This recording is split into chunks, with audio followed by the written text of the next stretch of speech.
Si tu sens que tu as trop supplié et que tu penses qu'il n'y a plus moyen de reprendre le contrôle, laisse-moi te dire quelque chose d'important. Peu importe combien tu as supplié, il y a encore quelque chose que tu peux faire pour inverser la situation. Cette vidéo ne parle pas de manipuler ni de tromper quelqu'un, il s'agit de récupérer ton pouvoir personnel. Parce que, crois-moi, quand tu changes ta manière de voir les choses, l'autre personne le ressent, le remarque. Et dans de nombreux cas, elle revient. Dans ce contenu, je vais te montrer étape par étape ce que tu dois faire pour que cette personne recommence à penser à toi et, plus important encore, veuille revenir vers toi. Et non, il ne s'agit pas de jeu psychologique ni de tactique de manipulation. Ici, nous parlerons de quelque chose de bien plus puissant, la dignité émotionnelle et le pouvoir du détachement.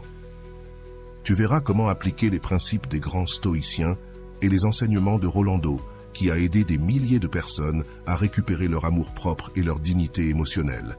Si tu restes jusqu'à la fin, je te promets que tu comprendras comment, peu importe si tu as trop supplié, il y a encore un moyen de reprendre le contrôle. Peu importe si l'autre personne t'a laissé en vue, t'a ignoré ou même t'a méprisé. Ce qui compte, c'est ce que tu feras à partir de maintenant. Ce que tu apprendras aujourd'hui te donnera la clarté nécessaire pour récupérer ta dignité, ta paix mentale et ton pouvoir personnel. Mais de plus, tu verras comment, lorsque tu changes, l'autre personne le perçoit immédiatement. Soudainement, l'attention que tu recherchais tant de sa part se renverse, et c'est cette personne qui commence à penser à toi. Ce n'est pas de la magie, c'est du contrôle émotionnel. Quand tu contrôles ton esprit, tu contrôles ton monde. Et aujourd'hui, tu apprendras à le faire. T'es-tu déjà demandé pourquoi, quand tu poursuis quelqu'un, cette personne s'éloigne de plus en plus? La réponse se trouve dans l'une des lois émotionnelles les plus puissantes qui existent. La loi de la rareté émotionnelle. Plus tu es disponible, moins tu as de valeur. Mais quand tu deviens rare ou difficile à obtenir, l'esprit de l'autre personne ne peut s'empêcher de le remarquer. Ce principe n'est pas nouveau, les grands stoïciens l'ont enseigné il y a des siècles. Épictète disait « Ce n'est pas l'objet qui a de la valeur, c'est la perception qu'on en a ». Et voici la clé. Tu n'as pas à devenir quelqu'un qui fait semblant d'être précieux, tu dois devenir quelqu'un qui se sait précieux. La perception que tu as de toi-même se projette sur les autres. Quand tu penses que tu ne vaux rien, tu agis par besoin. Mais quand tu penses que tu vaux tout, tu arrêtes de poursuivre et tu commences à attirer. Voici où entre une leçon fondamentale. L'erreur de supplier ne réside pas dans l'acte de supplier, mais dans l'énergie avec laquelle tu le fais. Quand tu supplies, tu projettes du désespoir, et le désespoir est repoussant. Mais quand tu agis avec calme, tu deviens magnétique. Le pouvoir du détachement, la leçon de Rolando. Rolando enseigne quelque chose de très puissant sur le détachement. Il dit « L'amour ne se supplie pas, car ce qui se supplie n'est jamais l'amour, c'est le besoin. » C'est ici que beaucoup de personnes se trompent. Elles croient qu'elles ont besoin de l'autre pour se sentir complètes. Mais la vérité, c'est que quand ta valeur intérieure augmente, l'autre personne le perçoit automatiquement. Pourquoi? Parce qu'en arrêtant de chercher sa validation, tu lui ôtes le pouvoir que tu lui avais donné sur toi. Et quand cela se produit, l'autre personne se demande « Pourquoi ne me cherche-t-elle plus? Qu'est-ce qui a changé ?» Ce moment de doute est crucial, car à cet instant, son esprit commence à penser à toi. Tu n'es plus la personne qui est toujours là, maintenant tu es la personne qui a appris à partir, et l'absence génère toujours plus d'impact que la présence constante. Le pouvoir de la dignité, la leçon de Marc Aurèle. Si les stoïciens ont enseigné quelque chose, c'est de ne pas laisser les événements extérieurs contrôler ta paix intérieure. Marc Aurèle disait « Élimine le besoin d'approbation extérieure et tu trouveras la liberté intérieure ». Et voici la clé. Quand tu cesses de chercher la validation de l'autre, tu récupères ta paix. La liberté émotionnelle ne se trouve pas à l'extérieur, elle se trouve en toi. Il ne s'agit pas que l'autre personne t'écrive en premier ou te cherche, il s'agit de ne pas te perdre dans le processus de la chercher. La grande différence entre quelqu'un qui supplie et quelqu'un qui ne le fait pas ne réside pas dans les mots qu'il utilise, mais dans la dignité qu'il projette. Quand tu te valorises, tu n'as pas besoin de supplier, car la personne qui a de la dignité ne court après personne.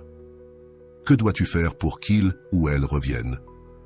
Si tu te demandes « Alors qu'est-ce que je fais pour qu'il ou elle revienne ?» Voici la réponse. Tu dois devenir la personne qui n'a plus besoin de l'autre. Walter Rizzo l'explique de manière magistrale. Lorsque le besoin devient amour-propre, tu cesses de dépendre des autres. En d'autres termes, si avant tu agissais par besoin, maintenant tu vas agir avec calme. Tu n'as plus à prouver à l'autre personne que tu en vaux la peine, car celui qui prouve cela, c'est toi. Le changement silencieux, ce qui change tout. L'erreur que beaucoup commettent est de croire que pour que l'autre personne revienne, ils doivent faire quelque chose à l'extérieur, mais ce n'est pas ainsi. La véritable transformation n'a pas lieu à l'extérieur, elle a lieu à l'intérieur. Lorsque tu changes ta façon de penser et d'agir, l'autre personne le remarque. Pas parce que tu le lui dis, mais parce que cela se ressent dans l'énergie que tu projettes. Le pouvoir de la transformation silencieuse est énorme. Le silence n'est pas une absence, le silence est un pouvoir. Rolando dit, ne dis à personne que tu es en train de changer, change simplement et le monde s'en rendra compte. Ce n'est que si tu t'absentes de manière stratégique, non pour punir, mais pour récupérer ta paix, ta présence devient plus forte. L'autre personne se demande « Pourquoi ne me cherche-t-elle plus ? A-t-elle rencontré quelqu'un d'autre ? En a-t-elle marre de moi ?» Et à ce moment-là, l'autre personne commence à te chercher non par manipulation, mais parce que l'esprit humain ne supporte pas les vides. Le vide génère de la curiosité. La curiosité génère des pensées constantes. Si tu es arrivé jusqu'ici, je veux que tu réfléchisses à cette question. Combien de fois as-tu poursuivi quelqu'un et, au lieu de le rapprocher, l'as-tu éloigné? Si cette question te fait réfléchir, sache que tu n'es pas seul. Beaucoup de personnes ont commis cette erreur, mais la bonne nouvelle, c'est que tu peux encore inverser la situation. Si cette leçon te touche, écris dans les commentaires « Ma dignité n'est pas négociable ». La dignité ne se crie pas, elle se montre. Avant d'aller loin, je te serai reconnaissant si tu mets un j'aime à la vidéo. Cela m'aiderait à continuer de diffuser cette philosophie. Si tu n'es pas encore abonné, je te recommande de t'abonner et d'activer la cloche pour ne manquer aucune vidéo. Le secret du contrôle interne, la leçon d'Épictète. Pour comprendre comment faire revenir quelqu'un, tu dois d'abord accepter une vérité qui pourrait te déranger. Tu ne peux pas contrôler les actions de l'autre personne, mais tu peux contrôler les tiennes. Et c'est là qu'entre la grande leçon d'Épictète, l'un des grands stoïciens de l'histoire. Épictète disait « Ce ne sont pas les événements qui nous perturbent, mais l'interprétation que nous en faisons. Alors, si ton ex ne t'écrit pas, ce n'est pas son silence qui te perturbe, c'est l'histoire que tu te racontes à propos de ce silence. L'esprit commence à dire « Il ou elle ne m'aime plus, il ou elle m'a oublié, il ou elle est avec quelqu'un d'autre. » Mais voici la clé. Change l'histoire que tu te racontes et tu changeras ton émotion. Tu n'as pas à voir son silence comme un signe de rejet, tu peux le voir comme une opportunité pour récupérer ton pouvoir. Que signifie vraiment récupérer le contrôle? Lorsque tu entends récupérer le contrôle, tu penses peut-être à contrôler la relation, contrôler l'autre personne ou contrôler la situation. Mais il ne s'agit pas de cela. Il s'agit de contrôler ce que tu peux contrôler, tes émotions, tes pensées et tes actions. Si l'autre personne s'éloigne, tu n'as pas de contrôle là-dessus. Mais si tu continues à la poursuivre, à envoyer des messages et à chercher des explications, tu te perds toi-même. Rolando l'explique de manière magistrale. Si tu te perds toi-même en cherchant quelqu'un d'autre, ni toi tu te retrouves, ni l'autre personne ne te valorise. Alors, comment récupères-tu le contrôle? Tu te retrouves toi-même en premier. Tu ne peux pas contrôler ce que fait l'autre, mais tu peux contrôler ta dignité. La clé pour qu'il revienne ne se trouve pas à l'extérieur, elle est à l'intérieur. C'est ici que beaucoup se trompent. Ils croient que pour faire revenir l'autre personne, ils doivent envoyer un message parfait, une phrase magique ou faire un geste impressionnant. Mais ce n'est pas ainsi. L'erreur est de chercher des solutions à l'extérieur alors que la réponse a toujours été à l'intérieur.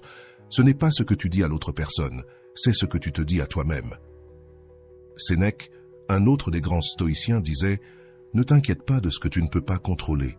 Occupe-toi de ce qui est entre tes mains. » Ce qui est entre tes mains, ce n'est pas l'attention de l'autre personne. Ce qui est entre tes mains, c'est ta présence, ton silence et ta dignité. Il y a quelque chose qui change tout. La dignité se ressent quand quelqu'un remarque que tu ne poursuis plus, que tu n'expliques plus, que tu ne quémandes plus. Ils commencent à penser à toi sans arrêt, non pas par manipulation, mais parce que le cerveau humain ne supporte pas les vides, et quand tu t'absentes de manière stratégique, l'autre personne ressent ce vide. Le pouvoir du silence, la technique de la pierre grise. C'est l'une des techniques les plus puissantes que Rolando enseigne. La technique de la pierre grise consiste à devenir une présence inaltérable, inexpressive et imperturbable. Imagine une pierre grise. Elle ne bouge pas, ne réagit pas, ne s'altère pas. C'est exactement ce que tu dois faire avec tes émotions. Quand l'autre personne essaie de te faire réagir, tu restes comme une pierre grise. Rolando dit, quand quelqu'un n'obtient pas de réaction de ta part, son esprit s'active. La curiosité est plus puissante que l'attention constante. Quand tu es toujours là, quand tu réponds toujours, l'autre personne s'habitue, mais quand soudainement tu arrêtes de réagir, quelque chose s'active dans son esprit. Il commence à se demander pourquoi elle ne réagit pas. Elle en a marre de moi? Elle a trouvé quelqu'un d'autre? C'est le moment crucial, car lorsque cette curiosité s'active, l'autre personne commence à penser à toi de façon constante. Et ce n'est pas parce que tu le lui demandes, mais parce que l'absence, bien appliquée, crée un vide dans son esprit. La technique du détachement émotionnel. Le mot détachement peut paraître froid, mais en réalité, le détachement est de l'amour-propre. Il ne s'agit pas de ne pas se soucier de l'autre personne, il s'agit de te soucier plus de toi-même. Un autre Rizzo dit quelque chose de très puissant. Le détachement, ce n'est pas ne pas aimer, c'est aimer sans souffrir. L'erreur que beaucoup de gens commettent est de confondre l'amour avec le besoin. L'amour ne poursuit pas le besoin. Oui, quand tu poursuis, tu n'aimes pas, tu as besoin, et le besoin se remarque toujours. Le détachement, c'est apprendre à vivre avec le vide émotionnel sans désespérer. C'est comprendre que, même si l'autre personne n'est pas là, ta paix n'est pas en jeu, et quand tu arrives à cela, l'autre personne le remarque. Pas parce que tu le dis, mais parce que ton énergie change. La technique de la pause émotionnelle. Imagine cela. Tu reçois un message de l'autre personne après des jours d'absence. Ta première réaction est de vouloir répondre immédiatement, mais c'est là que la plupart se trompent. La technique de la pause émotionnelle de Rolando consiste à attendre avant d'agir. Quand tu reçois un message, ne réponds pas immédiatement. Prends 30 minutes, 1 heure ou le temps nécessaire pour retrouver ton calme. Pourquoi? Parce que si tu réponds dans l'urgence, tu projettes de l'anxiété. Mais si tu réponds avec calme, tu projettes du contrôle. Le pouvoir ne réside pas dans la rapidité avec laquelle tu réponds, mais dans le calme avec lequel tu agis. L'importance de ne pas t'expliquer. Si l'autre personne t'écrit et te dit « Pourquoi ne m'avais-tu pas écrit ?» L'erreur serait de dire « Parce que j'étais occupé, je n'ai pas pu ». La dignité ne s'explique pas. Tu n'as pas à justifier ton absence, car la dignité ne se mendie pas, elle se prouve. Rolando dit. Tu ne dois d'explication à personne qui n'a pas su valoriser ta présence. Si l'autre personne te demande pourquoi tu n'as pas écrit, tu peux simplement répondre « Je me concentrais sur moi-même ». Il n'est pas nécessaire de donner plus de détails. La curiosité de l'autre personne fera le reste. L'imprévisibilité est la clé. Si tu fais toujours la même chose, l'autre personne saura à quoi s'attendre, mais si soudainement tu changes, l'esprit de l'autre personne entre dans un état d'alerte. Pourquoi ? Parce que l'imprévisibilité active l'anxiété et la curiosité ne s'éteint pas facilement. Si l'autre personne savait que tu écrivais toujours en premier et que soudainement tu ne le fais plus, son esprit ne pourra pas s'empêcher de se demander « Pourquoi ça a changé ? Que fait-elle » Et lorsque ces questions sont activées, il commence à penser à toi sans arrêt. Que feras-tu maintenant ? Si tu t'es rendu compte que tu poursuivais quelqu'un, je veux que tu saches que tu n'es pas seul. Nous avons tous été là. Mais la bonne nouvelle, c'est que tu peux encore changer la dynamique. Ne manque pas la prochaine partie, car je vais te raconter l'histoire de quelqu'un qui a appliqué tout cela dans sa vie réelle. Cette histoire pourrait être celle dont tu as besoin pour comprendre comment appliquer chaque leçon. Ce qui suit pourrait changer ta vie. 1. Le principe stoïque de la perception. Ce n'est pas ce qui se passe, mais comment tu l'interprètes. Pour récupérer le contrôle et réussir à faire revenir cette personne, tu dois d'abord comprendre la différence entre les faits et ton interprétation de ceux-ci. Épictète, l'un des stoïciens les plus influents, disait « Les hommes ne sont pas perturbés par les faits, mais par l'interprétation qu'ils en font. Qu'est-ce que cela signifie?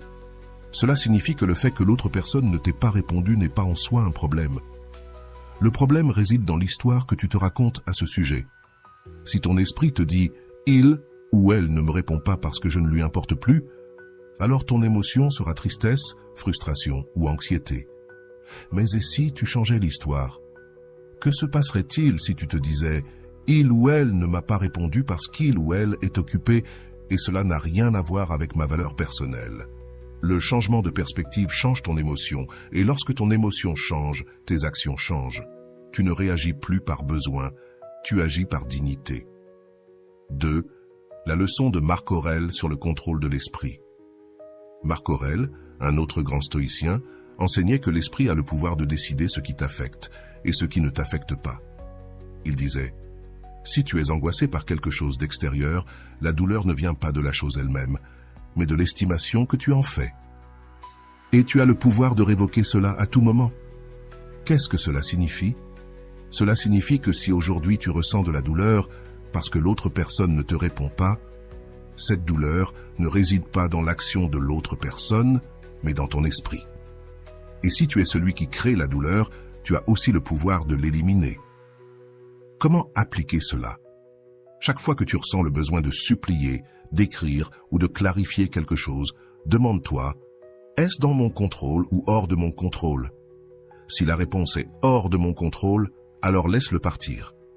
Car, comme le disait Marc Aurèle, ce qui est hors de ton contrôle ne doit pas gouverner ta paix. 3. L'erreur de supplier et la dignité silencieuse. Quand tu supplies, tu envoies un message silencieux qui dit « Je ne suis pas assez, c'est pour cela que j'ai besoin de toi ». Ce message, tu ne le dis pas avec des mots, mais l'autre personne le ressent. La dignité ne s'explique pas, elle se montre. Rolando dit « La dignité ne se supplie pas, la dignité se montre par le silence. Le silence n'est pas l'absence, c'est présence stratégique. Lorsque tu t'éloignes volontairement, l'autre personne se demande « Pourquoi il ou elle ne me cherche plus? Est-ce qu'il ou elle en a marre? A-t-il ou elle rencontré quelqu'un d'autre ?» À ce moment-là, tu occupes son esprit, car l'esprit humain ne supporte pas le vide. 4. Le pouvoir de l'absence stratégique. Pour récupérer quelqu'un, tu n'as pas à le poursuivre. Ce que tu dois faire, c'est l'opposer, t'éloigner. Pas disparaître complètement, mais créer un vide émotionnel que l'autre personne ne peut ignorer. Lorsque tu es toujours disponible, ta présence est prise pour acquise. Mais lorsque tu cesses d'être présente de manière soudaine, ce vide devient une pensée constante dans l'esprit de l'autre personne. Walter Rizzo l'explique magistralement. Quand quelqu'un te prend pour acquis, la valeur de ta présence diminue.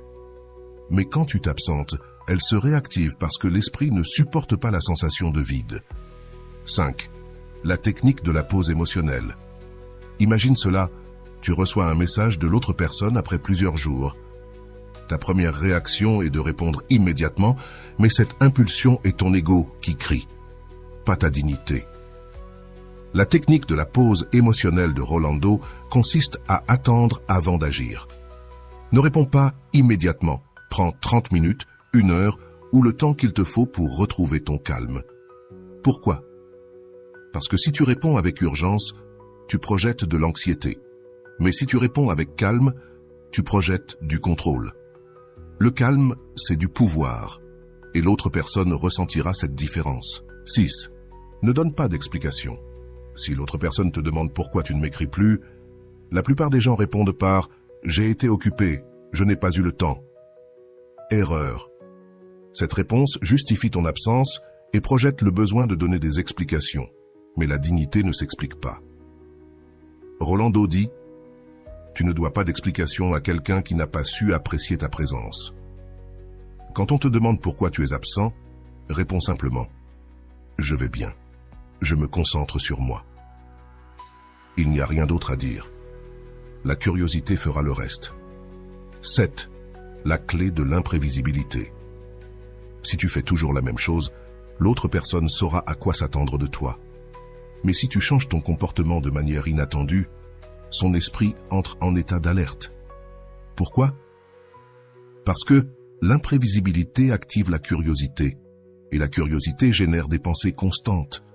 Si avant tu envoyais « bonjour » tous les jours et que soudainement tu arrêtais de le faire, l'autre personne se demandera pourquoi il ou elle ne m'écrit plus, il ou elle est avec quelqu'un d'autre. Rolando enseigne que l'imprévisibilité ne consiste pas à jouer, mais à ne pas être prévisible. L'esprit ne s'accroche pas à ce qui est prévisible, mais ne peut pas se détacher de ce qui est inattendu. 8. Le pouvoir de ne pas avoir besoin de validation externe pour récupérer quelqu'un. D'abord, il faut cesser de chercher sa validation. Si ta valeur dépend de ce que l'autre personne te dit, tu mets ta paix entre ses mains. Épictète disait « Aucun homme n'est libre si sa paix dépend de la volonté d'un autre ». Lorsque tu cesses de chercher la validation de l'autre personne, ton énergie change, et quand ton énergie change, l'autre personne le ressent. Que se passera-t-il après si tu appliques tout cela? Quelque chose d'incroyable se produira. L'autre personne commencera à te chercher, non par manipulation, mais parce que son esprit ne peut pas combler le vide. Elle t'enverra un message en te demandant « Ça va? Pourquoi tu ne me cherches plus ?» Ce message sera ton signal que tu as retrouvé le contrôle, mais cette fois, tu ne répondras pas avec urgence, tu répondras avec calme. Que feras-tu maintenant? Si tu es arrivé jusque-là, je veux que tu réfléchisses à cette question. Que se passerait-il si, à partir d'aujourd'hui, tu décidais d'arrêter de courir après et commencer à contrôler ta paix? Si cette idée résonne en toi, je veux que tu laisses en commentaire la phrase « Ma dignité n'est pas négociable ». Jour 1. L'obsession commence. Camila regardait son téléphone pour la 10e fois de la dernière heure. L'anxiété l'avait piégée. Sa dernière conversation avec Matteo s'était terminée par un « Ok, sec » et depuis, il n'avait plus rien écrit. « Il doit être occupé », se dit-elle tout en essayant de se convaincre qu'il n'y avait rien de grave. Mais après 30 minutes, son esprit a commencé à inventer des histoires. Est-ce qu'il parle avec quelqu'un d'autre? Peut-être que je ne l'intéresse plus. Chaque minute passée augmentait son anxiété. Le téléphone était devenu son plus grand ennemi. Elle regardait l'écran, mais il n'y avait pas de notification. Le besoin de lui écrire était si fort qu'elle ne pouvait penser à autre chose. « Je n'en peux plus, je vais lui écrire », dit-elle avec un mélange de colère et de désespoir. Elle prit son téléphone et écrivit « Salut Matteo, tout va bien? Je ne t'ai pas vu actif. » Elle envoya le message et dès qu'elle l'eut fait, elle regretta. Le sentiment de culpabilité l'envahit. Elle savait qu'elle n'aurait pas dû le faire, mais c'était trop tard. Jour 2, l'attente qui semble éternelle. Camila se réveilla avec un sentiment d'angoisse. La première chose qu'elle fit fut de vérifier son téléphone. Aucune réponse. « Ce n'est pas possible », murmura-t-elle en lui réécrivant. « Salut, ça va? Tu vas bien ?» Son esprit était en mode automatique. Elle savait que chaque message la faisait paraître plus désespérée, mais elle ne pouvait pas s'arrêter. Chaque minute d'attente semblait une éternité. 2 heures passèrent, rien. 5 heures passèrent, rien. Cet après-midi, Camila appela son amie Valeria. Il ne me répond pas. Je crois que j'ai tout gâché. Je lui ai écrit en premier et il n'a pas répondu. Valeria ne tarda pas à lui dire la vérité que Camila avait besoin d'entendre. « Camila, arrête de lui écrire, plus tu insistes, plus tu t'éloignes de toi-même. » Mais Camila ne pouvait pas l'écouter. Son besoin d'obtenir une réponse était plus fort. Jour 3. La décision de changer. Cette nuit-là, alors qu'elle était allongée dans son lit, Camila ressentit un vide dans sa poitrine. Elle se sentit fatiguée d'elle-même. Elle n'était pas fatiguée de Matteo. Elle était fatiguée de la façon dont elle agissait. Elle se souvint des mots de son amie Valeria. « Si tu continues à le poursuivre, tu te perdras toi-même. » Et quelque chose fit clic dans son esprit. « Je ne peux pas continuer ainsi, » dit-elle en fermant les yeux avec force. Elle prit son téléphone, bloqua la notification des messages de Matteo et le posa sur la table. Cette fois, elle décida de ne pas le regarder jusqu'au matin suivant. Ce fut sa première victoire. Petite, mais puissante. Jour 4, le premier jour sans le chercher. Le premier jour sans chercher Matteo fut un défi. Ce ne fut pas facile. La tentation de débloquer le téléphone et de vérifier s'il avait répondu était forte. « Allez Camila, tu peux le faire, tu n'as pas besoin de ça », se dit-elle. Pour occuper son esprit, elle décida de sortir marcher. Elle mit ses écouteurs et écouta une conférence de Rolando sur l'amour de soi. Une phrase resta gravée dans son esprit. L'amour de soi ne repose pas sur l'amour des autres, il repose sur la dignité que tu as avec toi-même. Cette phrase la fit pleurer. Elle se rendit compte que pendant longtemps, elle avait cherché l'amour à l'extérieur, alors qu'elle devait en réalité le chercher en elle-même. Jour 6. La résistance à la tentation. Au 6e jour, Camila avait déjà appris à contrôler l'anxiété. Le premier instinct que de lui écrire était toujours là, mais cette fois, elle n'agissait pas. Chaque fois que l'envie de lui écrire la frappait, elle appliquait la technique de la pause émotionnelle. Elle comptait 30 minutes avant de prendre toute décision, et presque toujours, à la fin de ces 30 minutes, l'urgence disparaissait. Rolando enseigne que la pause émotionnelle est l'une des techniques les plus efficaces pour contrôler l'anxiété. Si tu attends avant d'agir, tu agiras depuis le calme, et non depuis l'urgence. Et c'est exactement ce que fit Camila. Elle n'était plus une femme qui réagissait impulsivement, maintenant elle était une femme qui décidait depuis le calme. Jour 8, l'absence commence à se faire sentir. Tandis que Camila retrouvait son calme, quelque chose commença à se passer de l'autre côté. Matteo commença à remarquer son absence. À 21h17, le téléphone de Camila vibre. C'était Matteo. « Salut, tout va bien ? Ça fait des jours que je n'ai pas de nouvelles. » Camila regarda la notification, mais cette fois, elle ne ressentit pas l'urgence de répondre immédiatement. Sa dignité était intacte. « Je réponds demain, » se dit-elle. Cette fois, elle avait le contrôle. Jour 9, l'effet de l'imprévisibilité. Lorsque Camila répondit enfin, elle le fit calmement. Elle n'expliqua pas son absence, ne justifia rien. Elle écrit simplement « Tout va bien, Matteo, merci de demander, rien de plus. » Et ça suffisait. Il n'y eut pas d'explication, pas d'excuse, juste une réponse brève. Matteo resta là à regarder le message. Il ne comprenait pas ce qui avait changé chez Camila. Avant, c'était elle qui écrivait en premier, qui expliquait tout. Mais maintenant, c'était la femme qui n'avait pas besoin de donner d'explication, et cette différence se fit ressentir. Jour 10. La nouvelle version de Camila. Après ce jour, tout changea. Elle n'était plus la même Camila qui poursuivait. Maintenant, elle était devenue quelqu'un qui savait attendre. Mais elle n'attendait pas l'autre personne. Elle attendait pour elle-même.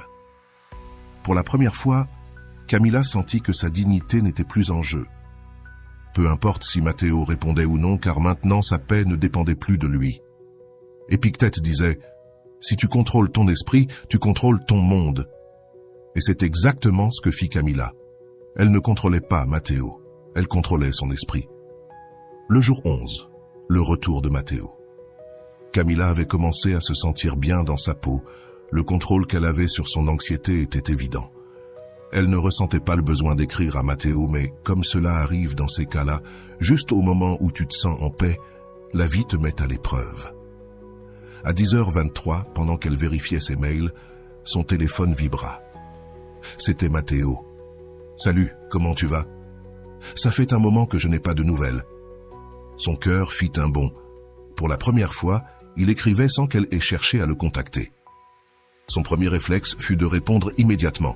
Mais cette fois, elle se souvint de la leçon la plus importante. Ne réagis pas. Camila réfléchit d'abord. Elle appliqua la technique de la pause émotionnelle, pose son téléphone sur la table et respira profondément. Attendre lui sembla être une victoire. Cette fois, elle avait le contrôle. Jour 12, l'épreuve de feu. Camila décida de ne pas répondre immédiatement au message de Matteo. Elle se concentra sur sa routine quotidienne, travail, sport et temps pour elle-même. Mais son esprit ne lui facilita pas les choses. Chaque fois qu'elle voyait son téléphone, la tentation était là. Et si plus jamais il ne m'écrivait? Et s'il m'oublie? Mais cette fois, Camila était différente. Elle ne se laissait plus dominer par le besoin. Elle ne craignait pas le vide.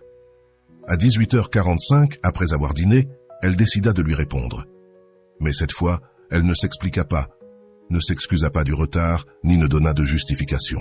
« Salut Matteo, je vais bien, merci de demander. J'espère que toi aussi. » Simple, direct et sans explication.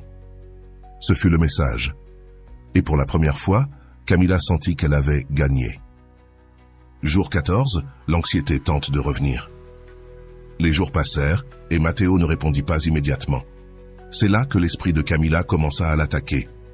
Sa voix intérieure lui disait « Tu vois, tu aurais dû répondre plus tôt, tu l'as perdu, cette fois il ne reviendra pas. » Cette bataille intérieure est la plus difficile de toutes, car l'anxiété ne part pas définitivement. Elle trouve toujours un moyen de revenir. À ce moment-là, elle se souvint des mots d'Épictète. Aucun homme n'est libre si sa paix dépend de la volonté d'un autre. Camilla ferma les yeux et respira profondément. Elle comprit que sa paix ne pouvait pas dépendre du fait que Matteo réponde ou non. Elle ne se perdrait pas elle-même simplement parce qu'il mettait du temps à répondre. Ce soir-là, elle écrivit dans son journal « Je ne peux pas contrôler ce qu'il fait, mais je peux contrôler ce que je ressens. Aujourd'hui, je choisis ma paix. » Jour 16, le message inattendu. À 15h17, pendant que Camilla était en réunion de travail, son téléphone vibra. C'était Matteo. « Pourquoi t'es si disparue? Avant, tu étais plus attentive. » Camilla sourit. Elle ne ressentit plus le besoin de se justifier. Elle aurait pu dire « Désolé, j'ai été occupée. » Mais cette fois, c'était différent. Sa réponse fut brève, directe et pleine de dignité. « Je me suis concentré sur moi. » Elle n'expliqua pas davantage, ne justifia rien. La dignité ne s'explique pas, elle se montre. Jour 17, l'épreuve de la curiosité. Après son dernier message, Matteo ne répondit pas immédiatement. Mais cette fois, Camilla ne ressentait pas d'anxiété. Elle avait compris que sa paix ne se négociait pas. Le lendemain matin, pendant qu'elle prenait son café, son téléphone vibra à nouveau. C'était Matteo. « Encore toi?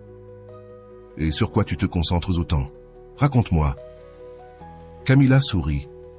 Elle savait ce qui se passait. Son absence avait éveillé la curiosité dans l'esprit de Matteo. La technique de la pierre grise fonctionnait. Rolando enseigne cette technique avec une phrase puissante. Quand tu ne donnes pas toutes les informations, l'esprit de l'autre se remplit de questions et les questions te ramènent toujours dans l'esprit de l'autre personne. Cette fois, Camilla décida d'appliquer cette technique au maximum en moi, Matteo, et elle n'a rien dit de plus. Le 18. Le silence stratégique. Camilla a décidé d'appliquer le silence. Elle n'a pas écrit, n'a pas répondu immédiatement et surtout n'a pas réagi. Pourquoi? Parce qu'elle a compris quelque chose de très important. Le silence n'est pas une absence, c'est une présence stratégique. Un autre risque dit que l'esprit ne supporte pas le vide. Quand quelque chose reste incomplet, l'esprit le remplit de pensées, et c'est exactement ce qui a commencé à se passer avec Matteo. Le vin, la dignité ne se négocie pas. Matteo a écrit à nouveau, cette fois-ci, il a été direct. « Tu me rends confus, avant tu étais différente, qu'est-ce qui t'arrive ?» Camilla a su qu'elle avait gagné, il commençait à remarquer le changement. Elle n'était plus la même femme qu'il poursuivait, maintenant elle était la femme qui contrôlait sa dignité. Elle a décidé de ne pas répondre immédiatement, elle a attendu 2 heures avant d'écrire. Les gens grandissent, Matteo, c'est tout. Elle n'a pas dit plus. La dignité ne s'explique pas. Le 22, le changement complet. Maintenant, Camilla se sentait libre. Elle n'attendait plus la réponse de Matteo pour se sentir bien. Elle avait repris le contrôle de sa paix. Elle s'est regardée dans le miroir et s'est dit à elle-même « Je ne me perdrai plus jamais ». Déjà, Épictète disait « Si tu contrôles ton esprit, tu contrôles ton monde ». Et c'est exactement ce que Camilla a fait. Elle n'avait plus peur du vide parce qu'elle a compris que le vide ne se remplit pas avec une autre personne, il se remplit avec de l'amour-propre. Le 24, la décision finale. Le message de Matteo est arrivé à 20h45. « Je veux te voir, on peut parler, tu me manques. » Le message qui aurait été son rêve avant, maintenant c'était juste une option parce que Camilla n'avait plus besoin de sa validation. Elle a pris son temps pour réfléchir, n'a pas couru pour répondre. Pour la première fois, Camilla savait que sa paix passait avant tout.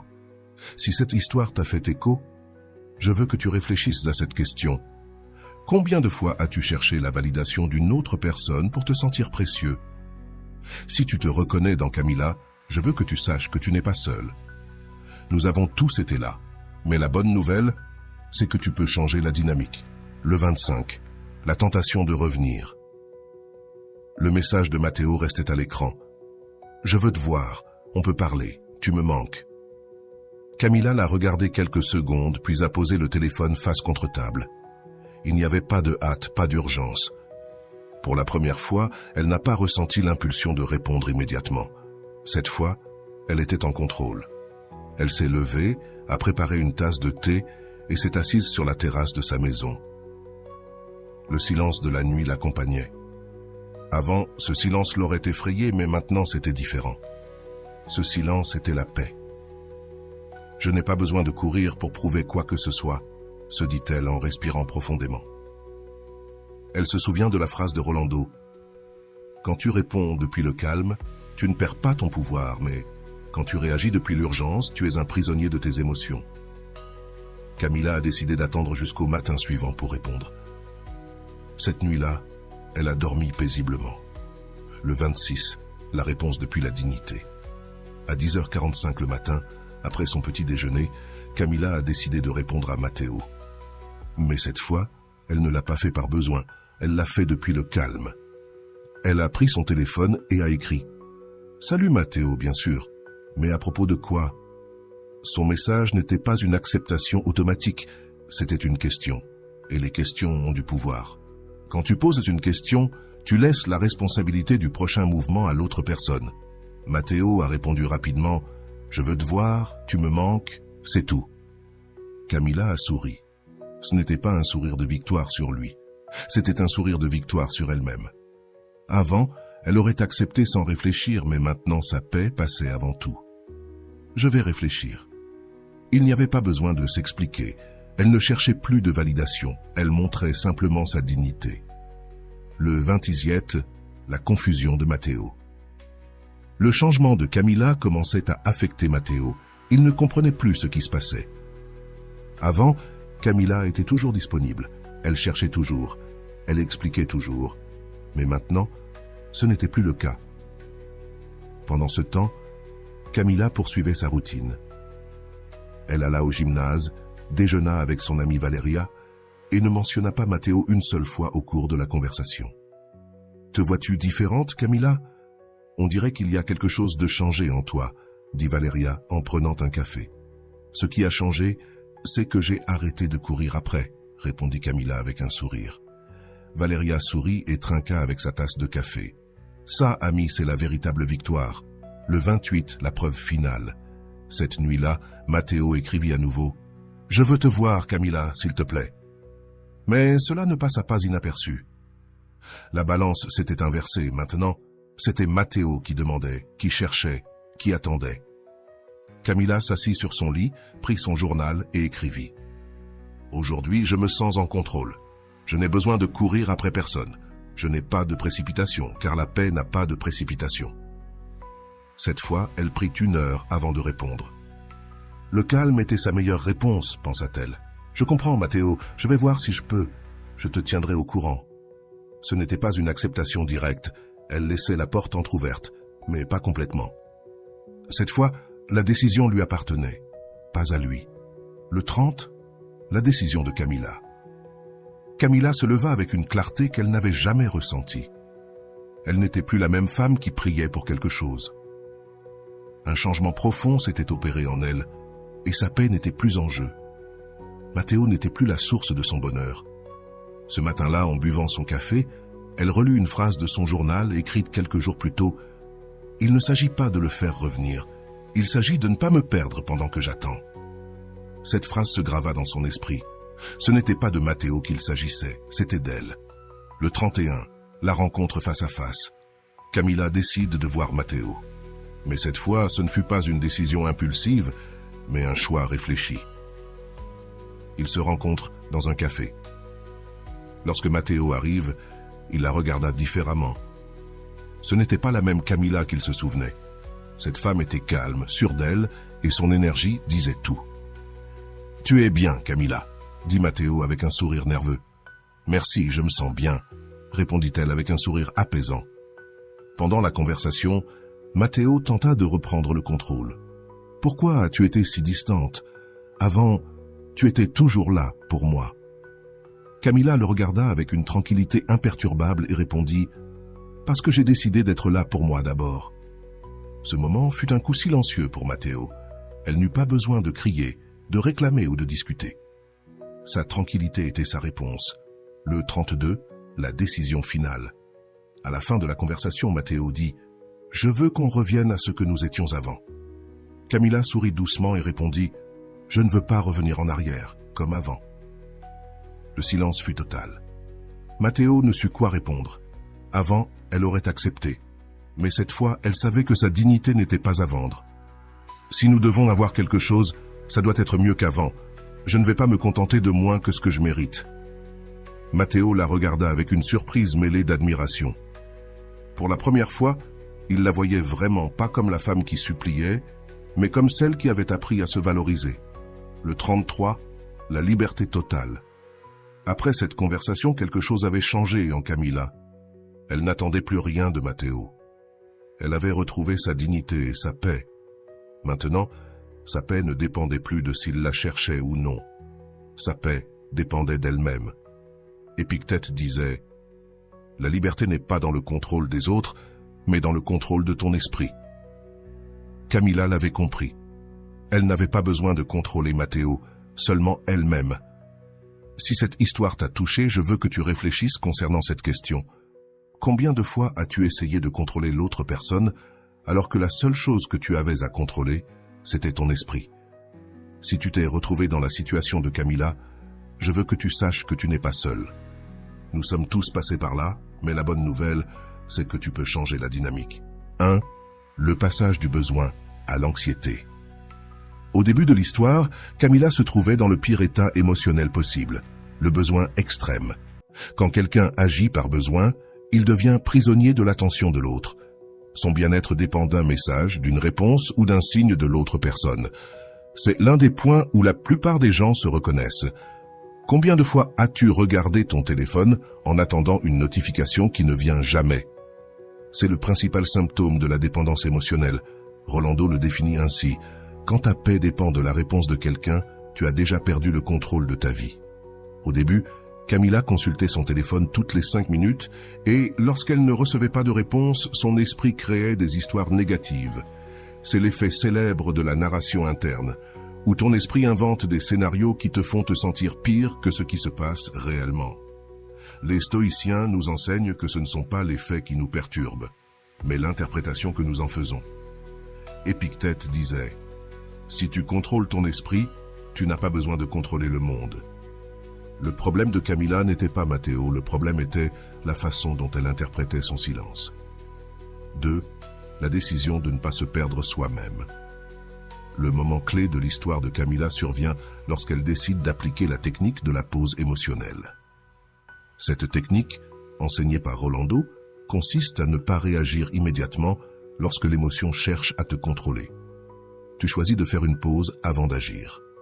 En appliquant cette pause, Camilla a réussi à stopper l'envie d'écrire à Matteo. Pourquoi ce geste est-il si important? Parce que lorsque tu agis depuis la pause, tu prends le contrôle de ton esprit et, par conséquent, du résultat. Tu ne réagis plus, tu réponds. Walter Rizzo enseigne quelque chose de similaire. L'amour-propre repose sur la capacité à stopper l'impulsivité. Ce n'est pas l'amour pour l'autre qui te détruit, mais le besoin de le contrôler. Camilla a cessé d'agir impulsivement. Ce n'était pas facile, mais chaque fois qu'elle résistait à l'envie d'écrire à Matteo, elle renforçait sa dignité émotionnelle. 3. La transformation intérieure. Le silence stratégique. Le moment où Camilla commence à appliquer le silence stratégique est celui où l'histoire prend un tournant complet. Cette technique repose sur l'enseignement de Rolando. Le silence n'est pas de l'absence, le silence est une présence stratégique. L'erreur que font la plupart des gens est de croire que, pour que quelqu'un pense à toi, tu dois lui parler, le chercher, insister. Mais la réalité est l'inverse. Quand tu deviens moins prévisible et plus rare, l'esprit de l'autre personne entre en état d'alerte. Le cerveau humain ne supporte pas le vide, et quand Camilla s'est éloignée de la vie de Matteo, son esprit a commencé à combler ce vide avec des pensées. C'est ici qu'applique le principe de l'effet Zeigarnik, qui stipule que le cerveau a tendance à mieux se souvenir des tâches inachevées. Quand quelqu'un est habitué à ce que tu le cherches tout le temps et que tu arrêtes, son cerveau reste avec cette tâche incomplète et ne peut pas s'empêcher de penser à toi. Camilla est devenue la tâche incomplète dans l'esprit de Matteo. 4. L'épreuve finale. Le retour de Matteo. Voici l'une des parties les plus importantes de l'analyse. Quand l'autre personne revient, la plupart des gens commettent une erreur fatale. Ils retombent dans la dynamique d'avant.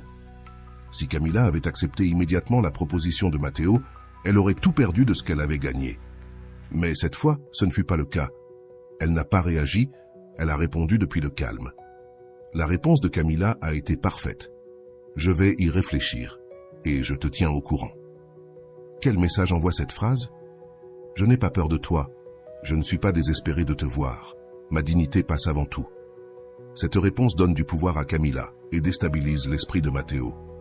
Il n'est plus en contrôle, et lorsque l'autre personne sent qu'elle a perdu le contrôle, sa curiosité s'active et son attention augmente. 5. L'épreuve de la dignité. La rencontre face à face. C'est le moment de plus grande tension de l'histoire. Camilla et Matteo se retrouvent face à face. C'est à ce moment que beaucoup de gens perdent leur calme, mais Camilla est restée ferme. Le moment le plus puissant de la conversation survient quand Matteo lui dit « Pourquoi as-tu changé? Avant, tu étais différente. » Ce commentaire montre que Matteo avait remarqué la différence. Il ne se trouvait plus devant la Camilla qu'il connaissait, mais face à une version d'elle qu'il ne comprenait pas, la réponse de Camilla fut simple mais percutante.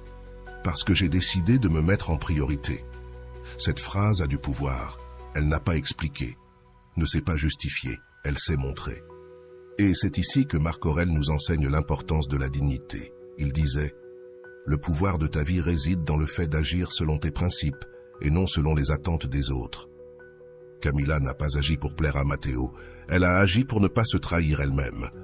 6. La décision finale, choisir la paix plutôt que l'urgence. Lorsque Matteo lui dit « Je veux que l'on revienne à ce que c'était avant », Camilla répond « Je ne veux pas revenir à ce que c'était avant. » Cette phrase est l'expression maximale de l'amour propre. Avant, Camilla avait dit oui sans réfléchir, mais maintenant sa dignité était en jeu. Cette réponse montre que sa paix a plus de valeur que la compagnie de Matteo. Rolando enseigne cette leçon dans son cours. N'accepte pas quelqu'un qui revient dans ta vie si la version de cette personne n'a pas changé. Dans ce cas, Camilla se rendit compte qu'il ne s'agissait pas de savoir si Matteo revenait. Il s'agissait de savoir si elle voulait accepter son retour. 7. La victoire silencieuse, l'amour propre retrouvé. Le plus grand triomphe de l'histoire de Camilla ne fut pas que Matteo revienne. Le plus grand triomphe fut que, lorsqu'il revint, elle n'en avait déjà plus besoin. C'est à ce moment-là que Camilla devint la femme qui ne supplierait plus jamais. Cette fois, elle était en contrôle. Walt Rizzo l'explique brillamment. Quand tu n'as plus peur de la solitude, personne ne peut contrôler ta paix. Ce fut la véritable fin de l'histoire. Camilla cesse de craindre la solitude.